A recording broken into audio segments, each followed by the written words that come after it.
এ আমার বাজানরা, হে আমার বড় লোক বাবারা, হে আমার ধনী বাবারা, হে আমার বড় বংশের সম্মানিত বাবারা, হে বড় শিক্ষিত আমার বাবারা, ভালো করে মাঝে মাঝে চক্ষু বন্ধ করো, মোরাকাবা করো বাজান। তারপর দুনিয়া থেকে বিদায় নিয়ে কবরের দিকে রওনা করো। আমার মালিকের নেয়ামত হিসাব করে কেউ কোনোদিন শেষ করতে পারবে না। এই জন্য বাজানদেরকে বলবো, আর ওমর ফারুক রাদিয়াল্লাহু তাআলা আনহু বাজান নিজেকে নিজে কত ছোট মনে করছিল।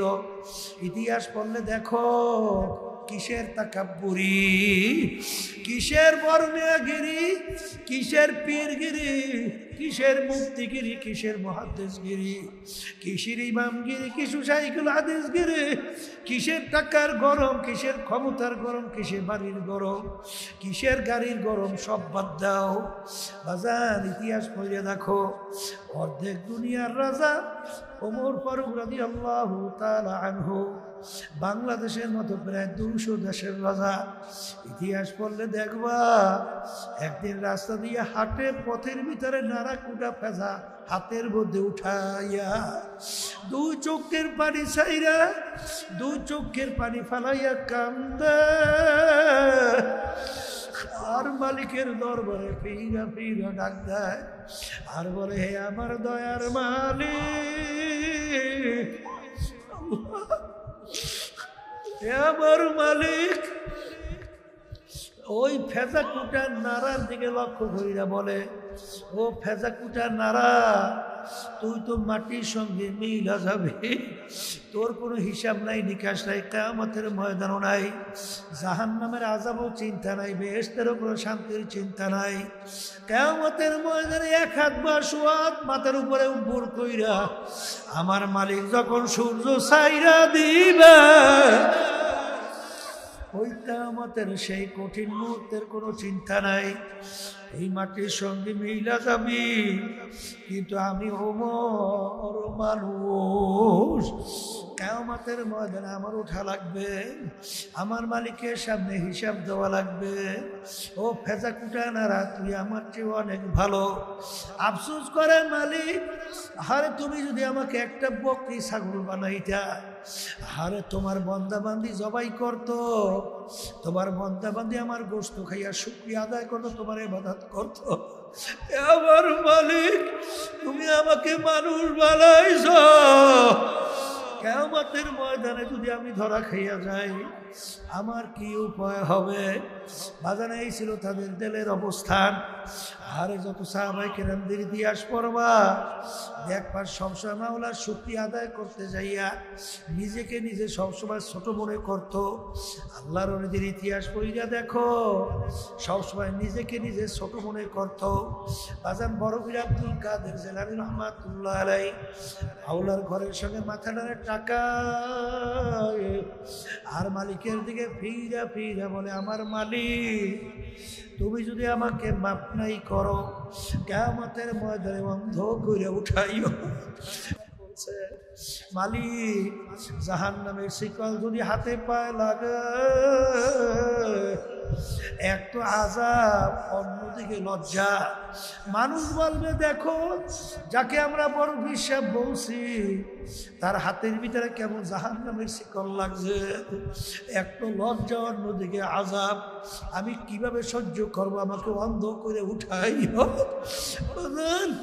আমার দাদা রাহমাতুল্লাহ আলাইহি বাজার সেদিনকে আমি পরশুদিন সন্দ্বীপ থেকে আসছি, তখন সন্দ্বীপের লোকেরা বলতেছে যে আল্লাহর কুতুবে ইসহাক সাহেব রাহমাতুল্লাহি আলাইহি এই বরিশাল থেকে সমুদ্র পাড়ি দিয়া এই সন্দ্বীপের মাটিতে এসে পড়ে রয়েছে।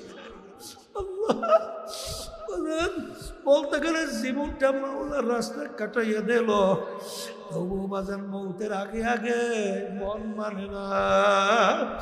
পাশে কবরস্থান তাকাইয়া দুই চোখের পানি ফালাইয়া মালিকের দরবারে কান্দে আর বলে, মালিক হে আমার মালিক তুমি যদি আমাকে মাপ নাই করো আমি কিভাবে অন্ধকার কবরে একা থাকবো?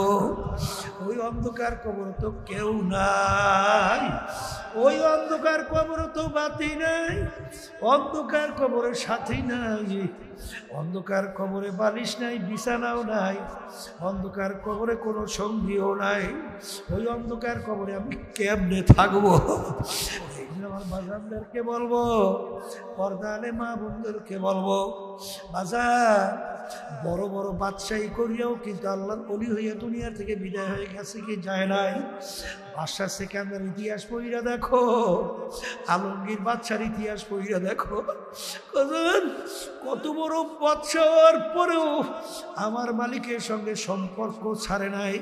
কিন্তু বর্তমানে এক শ্রেণী দেখা যায় একটু টাকার মালিক হইলে, একটু ক্ষমতা পাওয়ার পরেই এখন ধরাকে সরা জ্ঞান মনে করে না।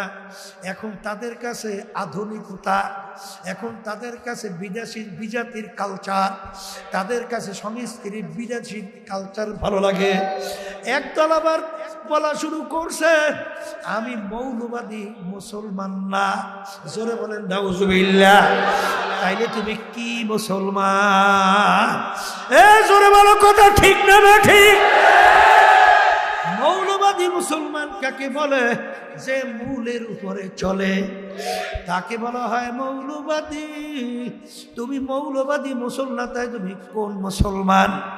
আবার বাজান খুনিদের ব্যাপারে আপোষ, এটা কি ইসলামে করা যায়? যায়? দুনিয়ার দিক থেকে করা যায়, কিন্তু কি ব্যাপার এত নরম নরম সুর কেন? আসলে ব্যাপারটা হলো গ্রামে একটা কথা আছে, সুরে সুরের সঙ্গে একটা সম্পর্ক হয়। জোরে বলেন কথা ঠিক কিনা?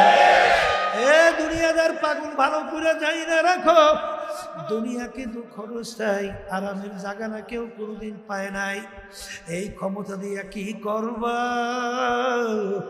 সকাল বেলা ধনী রে তুই ফকির, সন্ধ্যা বেলা নদীর পার ভাঙ্গে ও পার ঘরে, এই তো নদীর খেলা। সকালে ধনী রে তুই ফকির, সন্ধ্যা বেলা। দেখছে আমাদের দেশের ফেসিস্টরা সকালে ভাত পাক করেও খাইতে পারে নাই। আরে মুহূর্তের ভিতরে মালিক দেখাইয়া দিল যে বাদশাহের পরই জেলের কয়েদি। বাজার আমাদের বরিশাল কালিজিরায় ওই এরশাদ সাহেব যখন কালিজিরা ব্রিজ উদ্বোধন করলো, তখন তার কত সম্মান। প্রেসিডেন্ট ঢাকা আসার পরই হাতের ভিতরে হ্যান্ডকাফ, আস্তে টাইনে নিয়ে জেলে। এই বাদশাহী, এই মাতুব্বারি, এই সম্পদের, এই সম্মানের কি মূল্য? জোরে বলে কোনো মূল্য আছে? বিদেশে এক পর্যটক বাংলাদেশে আসছিল, বাংলাদেশ জরিপ করার পরে, দেখাশোনার পরে যখন রওনা করলো, জিজ্ঞাসা করে সাংবাদিকরা বাংলাদেশে কি দেখলেন? বলে একটা আশ্চর্য জিনিস দেখছি, যা কোনোদিন চিন্তাও করি নাই, জীবনেও দেখি নাই। তা কি? বলে মানুষ মরার পরেও যে বাদশাহী করতে পারে, তা আইসা দেখলাম বাংলাদেশে। পাগলের দলেরা কিসের পাগল হইছ? দেখো শাহজালাল রহমাতুল্লাহ আলাইহি বাজার সিলেটের মাটিতে ঘুমিয়ে রয়েছে, যাইয়া দেখো হাজার হাজার মানুষ তার কবরের পাশে যাইয়া সালাম দেয়। যত বড় মেয়েরা কবরের পাশে যায় একেবারে চুপচাপ, মনে হয় যেন ভয়তে ততস্থ, ভয়তে অস্থির। দেখেন বই দিয়াও বাসাই করে। জোরে বলে কথা ঠিক না ঠিক? বাজান আমি কালকেও চিটাগাং থেকে আসছি, আল্লাহু আকবার। এই চিটাগাংয়ের মাটিতে ঘুমায় আছে আমানুর শাহ রহমাতুল্লাহ আলাইহি। তার ইতিহাস কি? আর তিনি জজ এজলাসের ভিতরে বিচার করত, আর তিনি জজের মাথার উপরে পাখা টাইনা টাইনা বাতাস করত। কই সেই জজের কোনো খবর নাই, কিন্তু আমানুর শাহ রহমাতুল্লাহ আলাইহি তার নাম কিয়ামত পর্যন্ত মানুষ স্মরণ করতে থাকবে। জোরে বলো কথা ঠিক না ঠিক? যাইয়া দেখো পটুয়াখালী জেলা বাজান মির্জাগঞ্জ থানায় ইয়ারউদ্দিন সাহেব রহমাতুল্লাহ আলাইহি। বাজান আমি কিছুদিন আগে ওই নদী দিয়ে স্পিড বোটে যাইতেছিলাম, হঠাৎ দেখি স্পিড বোটওয়ালা ওখানে হঠাৎ টবেল করলো, তাকাইয়ে দেখি পাশে ইয়ারদিন রহমাতুল্লাহ আলাই তার কবর। বাজা যত বড় মেয়েরা লঞ্চ স্টিমার নিয়ে পাশ দিয়ে যায়, টবের কইরা সম্মান দেখাইয়া তারপর সামনে যায়। আজকে দুনিয়াতে ময়রাও বাদশা, কিয়ামতের ময়দানেও বাদশা হইয়া উঠবে। আর তোরা যারা নাকি দুনিয়ার পাগল হইছ, আজকে রাস্তার রিক্সাওয়ালা আমার বাবারাও তোদেরকে গালি দেয়, কথা কয় না? মন্তব্য করে শুয়ারের চেয়েও খারাপ, কুত্তার চেয়েও খারাপ। এই সম্পদ সম্মান দিয়ে কি করবি? এই জন্য আমার আব্বাজান রহমাতুল্লাহ আলাই বলতেন, আজান ডাকাইতের দলের সর্দার, ওর কত পাওয়ার। ওর দলীয় লোক যদি কোনো অন্যায় করে অনেক সময় গুলি কইরাও মাইরা ফেলে, কি কথা ঠিক কিনা? কিন্তু আর মাতুব্বারি সর্দারি কতক্ষণ? পুলিশের হাতে অ্যারেস্ট হওয়ার আগ পর্যন্ত। যখন পুলিশের হাতে অ্যারেস্ট, বুট দিয়া যখন লাইথায় পাড়াই হাড্ডি গুডি ভাঙ্গে, কোথায় যাওয়ার সারগিরি, কোথায় যাওয়ার বাবুগিরি। ঠিক বাজার আজকে খোলা দুনিয়া, চক্ষু খোলা দুনিয়ায়। আজকে পরীক্ষার হলের ভিতরে স্বাধীনতা পাইয়া ধরাকে সরা জ্ঞান মনে না কইর। আজকে আমি মেম্বার, আমি চেয়ারম্যান, আমি কমিশনার, আমি এমপি, আমি মিনিস্টার, আমি মেয়র, আমি তালুকদার বংশের, আমি চৌধুরী বংশের, আমি সৈয়দ বংশের, আমি অমুক পীর, আমি অমুক মুফতি, আমি অমুক শাইখুল হাদিস, আমি অমুক সভাপতি, সেক্রেটারি। এই মাতুব্বারি সরদারি কতক্ষণ? আজরাইলের হাতে অ্যারেস্ট হওয়ার আগ পর্যন্ত। যখন আজরাইলের হাতে অ্যারেস্ট হইয়া যাবে, খোদা না খাস্তা যদি আমার মালিকের হুকুম অনুযায়ী না চইলা, যদি আল্লাহর হাবিবের তরিকা অনুযায়ী না চইলা, যদি মৌতের বিছানায় পেটখানা ভাসাও, তখন তুমি দেখবা যে তুমি বর্মেয়ানা খোদা না খাস্তা জাহান্নামের কয়েদি। এই জন্য আমার বাজানদেরকে বলবো, পর্দারে মা বোনদেরকে বলবো, 3 দিন ব্যাপী মাহফিল মুজাহিদ করি আমার বাবারা, ইসলামী দিন কায়েম সংগঠন সহযোগী সংগঠনের ভাইরা, আমার বাবারা, এলাকার আমার মুরব্বীরা, যুবকরা, পর্দারে মা বোনদের সহযোগিতায়, ব্যবসায়ী ভাইদের সহযোগিতায় 3 দিন ব্যাপী মাহফিল। কত কষ্ট! কারণ কি? কারণ হলো বাজান, এই দুনিয়া হলো মাজরাতুল আখিরাহ। দুনিয়ার সম্বল কামাই কিভাবে করতে হবে মন তৈরি করার জন্যই বাজার এই মাহফিলের ব্যবস্থা। আরে আমার বাজারদেরকে বলবো, পর্দারে মা বোনদেরকে বলবো, যারা নাকি জাহান্নাম থেকে বাঁচতে চাও, জান্নাতে যাইতে চাও, 2টা কাজ করা লাগবে। ঈমান আনা লাগবে, নেক আমল করা লাগবে। বাজার ঈমানকে মজবুত করা লাগবে। এ আল্লাহর বান্দারা, পর্দারে মা বোনেরা, আল্লাহ রাসূল সাল্লাল্লাহু আলাইহি ওয়াসাল্লাম বলেন, আরে আখলিস দীনাকা ইয়াকফিকা আমালুল কলিল। তোমাদের ঈমানকে নির্বাচাল করো, স্বচ্ছ করো, মজবুত করো। অল্প নেক আমল করবা, নাজাত পাইয়া জান্নাতে যাবা। আর বাজার নেক আমল করার জন্য, ঈমানকে মজবুত করার জন্য এই যে তরিকা শোনো, পীর মুরিদি শোনো, এই চরমনের তরিকার নাম হলো সিস্তিয়া সাবিরিয়া তরিকা। বাজার এই তরিকার মুরব্বীদের ভিতরে একজন রশিদ আহমদ গাঙ্গুহি রহমাতুল্লাহ আলাইহি। বাজার বড় বড় হস্তিরা, বড় বড় আল্লাহর কুতুবের এই তরিকার মুরব্বী, তারা আমাদের জন্য ঔষধ রেখে গেছেন। আমার আব্বাজান দাদাজান বলতেন, বাজান কোনো দলাদলি নাই, মারামারি কাটাকাটি কিচ্ছুই নাই। তোমরা একটু ঔষধ পরীক্ষা করিয়া কিছুদিন দেখো, নিয়ম অনুযায়ী দেখবে আল্লাহর ফজল ও করমে দিনার দিন তোমার ঈমান মজবুত হবে, নেক আমল করা আল্লাহর ফজলে সহজ হবে। আমার বাজানদেরকে বলবো, কোনো ক্যাম্পাস ট্যাম্পাস বুঝি না, কারণ কবরে কিন্তু বাজার কোনো পরিচয় চলবে না। কেউ যদি পরিচয় দেয় আমি চরমনাইয়ের মুরিদ, এই পরিচয় কিন্তু কবরে চলবে না। যারাই হক্কানি আলেমদের সঙ্গে, হক তরিকার সঙ্গে জড়াইয়া নিয়ম অনুযায়ী চলে, দেখবেন আল্লাহর ফজলে দিনের দিন তাদের আমলের ভিতরে, নেক আমলের ভিতরে আল্লাহর ফজলে তারা কি হইতেছে। জোরে বলে কথা ঠিক বলছি না ভুল বলছি? তাদের চোখে পানি ছিল না, এখন গুনার কথা মনে করলে পাগলের মতো হাউ হাউ করে চিল্লা আর মালিকের দরবারে বলে, মালিক যেই আযাবের ঘোষণা তুমি দিছ ওই এক সেকেন্ড আযাব সহ্য করতে পারবো না, সহ্য করতে পারে না। মালিকের দরবারে কান্দে, দুই চোখের পানি ফালায়। জোরে বলেন কথা ঠিক না ভাই? ঠিক। আল্লাহর ফজল ও করমে আরে তাদেরকে গেছিলাম বাজান ওই কুড়িগ্রামের পাশেই। আল্লাহু আকবার, শুইনা মনটা খুশি হয়ে গেছে বাজান। এক এমপি বাজান, সে আমাদের চরমনায় মুজাহিদ, চরমনায় মুহিব্বিন ইসলামী আন্দোলন সহ তাদেরকে বহু টাকা পয়সা, বহু বিভিন্ন অফার দেওয়ার পরেও আল্লাহর ফজল ও করমে তাদেরকে ওই পথে লাগাতে পারে নাই। তখন সে বলতেছে, আমি আশ্চর্য হয়ে গেলাম কিভাবে এইভাবে তৈরি হইল। বাজান আল্লাহর খাস মেহেরবানি, আল্লাহর কুতুবদের এখলাসের কারণে, আল্লাহর কুতুবদের দোয়ায়, আল্লাহর ফজলে এক জাক আল্লাহর বান্দা, আল্লাহর বান্দিরা তৈরি হয়েছে যে দুনিয়ার লোক তাদের সামনে যত দেওয়া হোক না কেন আল্লাহর ফজলে ঈমান টলবে না। আমার আব্বাজান রহমাতুল্লাহি আলাইহি বলতেন, যারা নাকি মনে করো মৌতের জিকির করলে এনার্জি নষ্ট হয়, তোমরা একটু আমাদের সঙ্গে একটু বসে দেখো তোমাদের এনার্জি কত বাড়ছে আর আমাদের কত কমছে। বরঞ্চ দেখা গেছে যে আল্লাহ কুতুবদের সঙ্গে যখন ওই ধরনের লোকরা বসছে, কই আলহামদুলিল্লাহ দুই এক কথার পরে জবাব দেওয়ার আর শক্তি থাকে না। আসলে মূল ব্যাপার হলো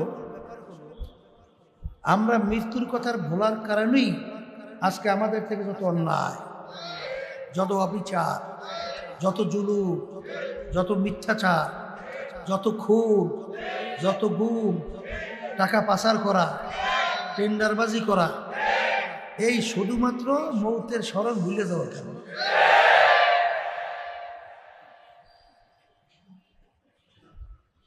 তিন দিনব্যাপী মাহফিলের ব্যবস্থা কেন করা হইল? আমার আব্বাজান রহমাতুল্লাহি আলাইহি বলতেন যে মাহফিলের ব্যবস্থা একমাত্র বুঝের জন্যে। কি বুঝ? সে বুঝটা হলো এই দুনিয়া এবং আখিরাত। দুনিয়ার বুঝ যাদের একবার আসছে আর আখিরাতের বুঝ যাদের একবার আসছে তাদের কাছে দুনিয়ার কোনো মূল্যই থাকে না। তারা কিন্তু আখিরাত নিয়েই মূল চিন্তাটাই করে। কথা ঠিক না? দুনিয়া সম্পর্কে আল্লাহ রাসূল সাল্লাল্লাহু আলাইহি ওয়াসাল্লাম বলেন, আর দুনিয়া জিফাতুন ওয়া তালিবুহা কিলাব। দুনিয়াটা হইল একটা মরগের মতো, এর পিছনে যারা পড়বে স্থায়ী জিন্দেগি আখিরাতে ধ্বংস করবে। আল্লাহ রাসূল সাল্লাল্লাহু আলাইহি ওয়াসাল্লাম বলেন, এগুলো হলো দুনিয়ার কুকুরের দল। আল্লাহ রাব্বুল আলামিন মুমিন বান্দা বান্দীদেরকে সান্ত্বনা দেওয়ার জন্য কুরআনুল কারীমের ভিতরে আল্লাহ বলছেন, হে আমার মুমিন বান্দা বান্দীরা, লা ইয়াগুররান্নাকা তাকাল্লুবুল লাযীনা কাফারু ফিল বিলাদ মাতাউন কালিলুন সুম্মা মাওয়াহুম জাহান্নামু ওয়া বিসাল মিহাদ। আল্লাহ রাব্বুল আলামিন বলছেন, হে আমার মুমিন বান্দা বান্দীরা, দুনিয়াদারদের ক্ষমতা, অর্থ, সম্পদ, সম্মান, অট্টালিকা, গাড়ি বাড়ি, এইগুলো দেখে তোমরা যেন ধোকায় না পড়ো। কি বলছেন? কি বলছেন? আল্লাহ। কারণ ওদের এই বাড়ি গাড়ি, এই ক্ষমতা, এই সম্মান, এই সম্পদ অল্প কয়েক দিনের জন্যে,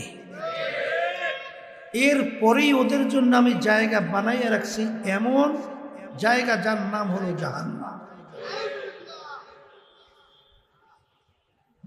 এই জন্য মুমিন বান্দা বান্দীদের কাছে দুনিয়ার গুরুত্ব আর আখিরাতের গুরুত্ব দিন আর রাত্র পার্থক্য থাকে। কথা ঠিক না? আসলে অনেকে আমরা দুনিয়া সম্পর্কে চিন্তা না করার কারণে দুনিয়ার লোভ লালসা ক্ষমতা সম্মানের জন্য অনেক সময় মানুষকে মারতেও অনেক সময় দ্বিধা চিন্তা করে না, মিথ্যা বলতেও চিন্তা করে না। কথা ঠিক না বেঠিক? আসলে দুনিয়ার হাকিকত যারা চিন্তা করছে তারাই কিন্তু দুনিয়া থেকে বিমুখ হয়ে গেছে। তবে এই কথার মাধ্যমে কেউ আবার বুঝছেন না যেহেতু তাইলে কি আমরা ব্যবসা বাণিজ্য ছাড়িয়ে দেব, দুনিয়ার কাজকর্ম ছাড়বো না। খেয়াল রাখা লাগবে। আল্লাহ রাব্বুল আলামিন কোরআনুল কারীমে বলছেন যে তোমরা যখন জুমার নামাজ আদায় করো জমিনের মধ্যে দেরি না কইরা নামবা। কেন? হালাল রিজিক কামাই করার উদ্দেশ্যে। ফাইদা কুদিয়াতিস সালাতু ফান্তাশিরু ফিল আরদ ওয়াবতাগু মিন ফাদলিল্লাহ ওয়াযকুরুল্লাহা কাসীরা। এখানে আল্লাহ রাব্বুল আলামিন নামাজ আদায় করার পরে বলতেছেন দেরি করা যাবে না। ফা শব্দ আসে, সুম্মা শব্দ আসে। ফা আসে কখন? মাঝখানে কোনো বিরতি না দিয়ে নাইমে যাওয়া। নামবা কোথায়? জমিনের মধ্যে। কেন? বলেন হালাল রিজিক কামাই করার উদ্দেশ্যে। এক কথায় দুনিয়ার কাজকর্ম আমরা করব, কিন্তু লক্ষ্য রাখা লাগবে ওয়াযকুরুল্লাহ কাসীরা, আল্লাহ স্মরণ সর্বক্ষেত্রে রাখা লাগবে। কারণ অনেকে ব্যবসা বাণিজ্যের ভিতরে সুদ ঢুকায়, হারাম ঢুকায়, ধোঁকাবাজি ঢুকায়, মাপে কম বেশি ঢুকায়। 1 নম্বর মাল বিক্রি করে, 2 নম্বর মাল 1 নম্বর বলিয়া কথা বলে না। আছে না নাই? তখন আমরা স্মরণ রাখতে হবে যে আমার এই ব্যবসাটা যে আমি করতেছি, এখানে যেটা মিশ্রণ করলাম এটা কি আমার আল্লাহ খুশি না বেজা? যেই কাজে আমার মালিক বেজা, সব যদি পায়ের উপরে পড়ে সেই কাজের কাছেও যাওয়া যাবে না। কথা ঠিক কিনা? এই জন্য আমার ভাইদেরকে বলবো মৌতের মুরাকাবা বেশি বেশি করা লাগবে, ঠিক না? আসলে মাহফিল তো নিয়ম অনুযায়ী হইতেছে, উলামায়ে কেরাম বয়ান করতেছে, আমরা অনেকে শুনতেছি, কিন্তু অনেকের ভিতরে আসলে তেমন একটা পরিবর্তন অনেকাংশে লক্ষ্য করা যায় না। এই লক্ষ্য করার না পিছনে কারণ হলো, আসলে মূল ব্যাপারটা হলো অনেকের ভিতরে হয়তো আশা। আশাটা কি? যে আমার সবে মাত্র 16 বছর, কারো 25 বছর, কারো 30, কারো 40, কারো 80, কারো 90। কথা ঠিক না? যারা 40 বছর তারা চিন্তা করে 100 বছর তো মানুষ বয়স পায়, এখনো বাকি আমার 60 বছর, মাঝখানে একটু তাও মোটা করে ফিরিয়ে যাবো। কি এটা কি বলেন? আশা কি?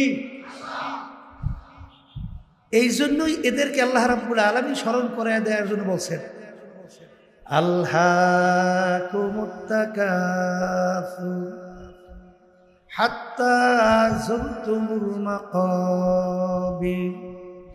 আরো আরো আরো। আমার এখনো মনে আছে সর্বনাই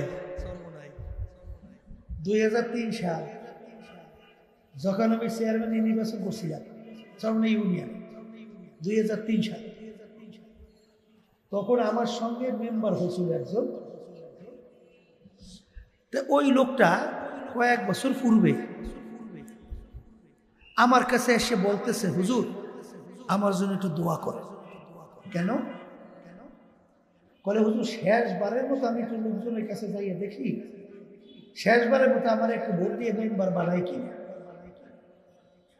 ওদিকে সেই লোকটা কিন্তু স্টক করছে, স্টক করে একটা সাইড ধৈর্য গেছে, মানে ঠিক মতো নাড়াইতে চাড়াইতে হাঁটতে পারে, খুব কষ্ট করে আমার কাছে আসছে। ওই একটা সাইড ধৈর্য গেছে, এরপরে সে আমার কাছে দোয়া চায় যে এই অবস্থায় শেষবারের মতো একটু লোকজনের কাছে যাবে, একটু মেম্বার হওয়ার জন্য ভোট চাইবে। হুজুর দোয়া করেন আমার কাছে একটু ভোট দিয়ে একটু মেম্বার বানায়। আমি এখন হাসবো না কানবো? আমি চুপ করিয়া তার কথাটা শুনি, একেবারে চুপ করে বসে। বলাও তো যায় না, এত বড় আশা। তা আমি বলে ঠিক আছে আলহামদুলিল্লাহ, দোয়া করলাম। কিছুদিন পরে শুনি আল্লাহর বান্দার দুনিয়াতে নাই। দেখেন একটা সাইড ধরিয়ে গেছে, ঠিক মতো হাঁটতেও পারে না, তারপরে তার কত আশা,